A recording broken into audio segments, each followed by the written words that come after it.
السلام علیکم ورحمۃ اللہ وبرکاتہ۔ امید ہے کہ آپ خیر و عافیت سے ہوں گے۔ پچھلی ویڈیو میں ہم نے سورہ فلق کے بارے میں معلومات حاصل کی، سورہ فلق کیا پیغام دے رہا ہے۔ اس ویڈیو میں ہم سورہ اخلاص اور کچھ ورڈ میننگ یعنی لغات اور ترجمے کے بارے میں وضاحت کریں گے۔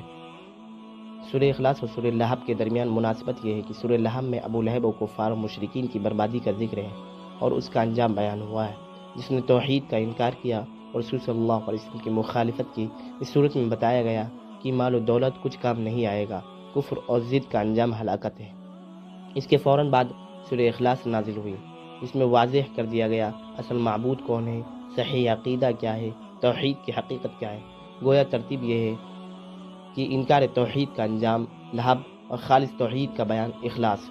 پیغام یہ ہے کہ سورہ لہب میں ایک منکر کا ذکر ہے اور سورہ اخلاص میں منکر کے مقابلے میں حق کا بیان ہے، یعنی پہلے باطل کا انجام دکھایا گیا، پھر حق کی حقیقت واضح کی گئی۔ یہی قرآن کی حکیمانہ ترتیب ہے۔ سورہ اخلاص کی لغت یہ ہے، قل مانے کہنا، باب فعلہ سے ہے۔ اس کا پورا ترجمہ قل هو اللہ احد، کہہ دیجئے کہ اللہ ایک ہے۔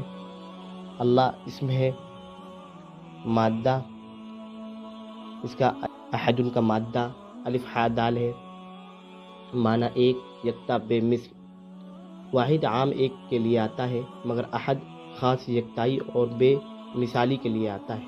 الصمد معنی بے نیاز، صاد میم دال مادہ ہے اس کا، یہ بھی اس میں لم حرف نفی ہے، معنی نہیں، ماضی نفی کا ہے۔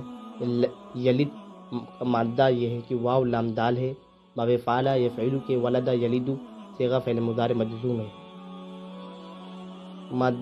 یولد کا مادہ واو لام دال، باب فعل یفعل مجہول کے وزن پر ہے، صیغہ فعل مضارع مجہول ہے، معنی وہ جنا جاتا ہے، ترجمہ وہ نہیں جنا گیا۔ کفواً کا مادہ یہ کاف فا حمزہ، معنی برابر، ہمسر ہم پلہ۔ احد کا معنی کوئی ایک۔ اب چلتے ہیں سورہ اخلاص کے ترجمے کی طرف۔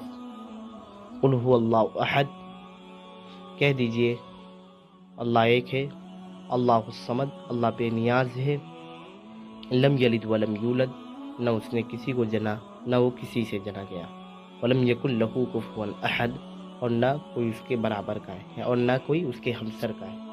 برابر کا مطلب یعنی ہمسر۔ السلام علیکم ورحمۃ اللہ وبرکاتہ۔